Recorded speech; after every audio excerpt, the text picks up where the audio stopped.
one is to compare EMF of cells. Now, in that method 1, the same we can compare by using two methods. Means we are comparing the EMF of the cell by individual method and the sum and difference method. The first we learn the method 1. Individual cell means we are using cell individually and then we are taking readings. You can see here the circuit diagram is as shown below. So whenever you are drawing a diagram, you remember this part is different, that much part. Except this part, whatever the highlighted part, except that highlighted part, everything is common for the next two articles. Means we have to show this is a wire A, B. So this is a point B. Then we have to show here a battery or a cell with EMF E, then key, and then rheostat. This part is same, as well as we can join galvanometer here, and this galvanometer is connected to the jockey. Jockey means the metal contactor. That much portion is same in all the articles related to the potentiometer. So remember one thing here. So when your question is asked, you note one thing, this part is common in all the article. You remember this one. Now whatever the part we have to draw here, that much part only you have to remember. Now let's see for individual cell method. You can see here this part. So this is a plus, this is minus. This is second battery E2 plus and this is minus. So this is a driving cell plus and minus.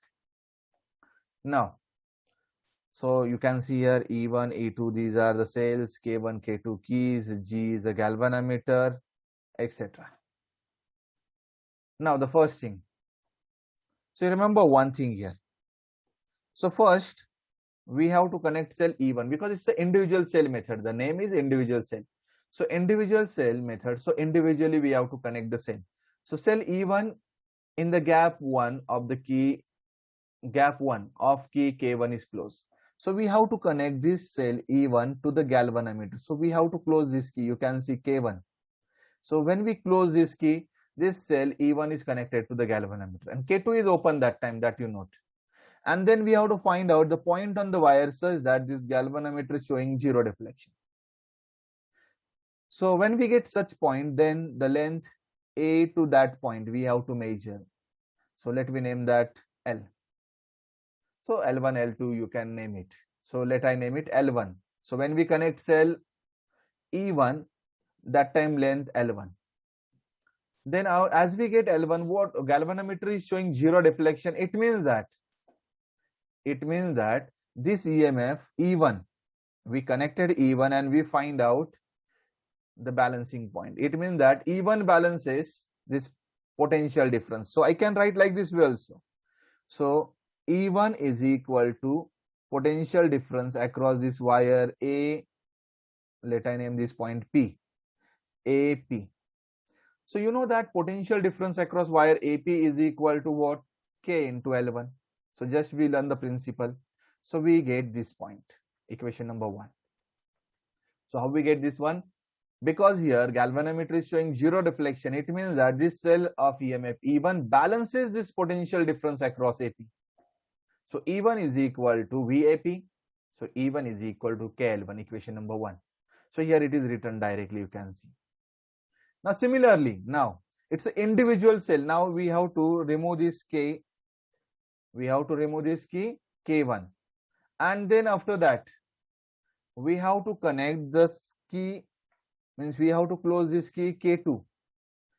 And K1 is open. And this battery of EMF E2 is connected to this galvanometer. And then again the point we have to find out point P in such a way that galvanometer shows zero deflection. Now let me name this point, this length as L2. This length L2 should be measured.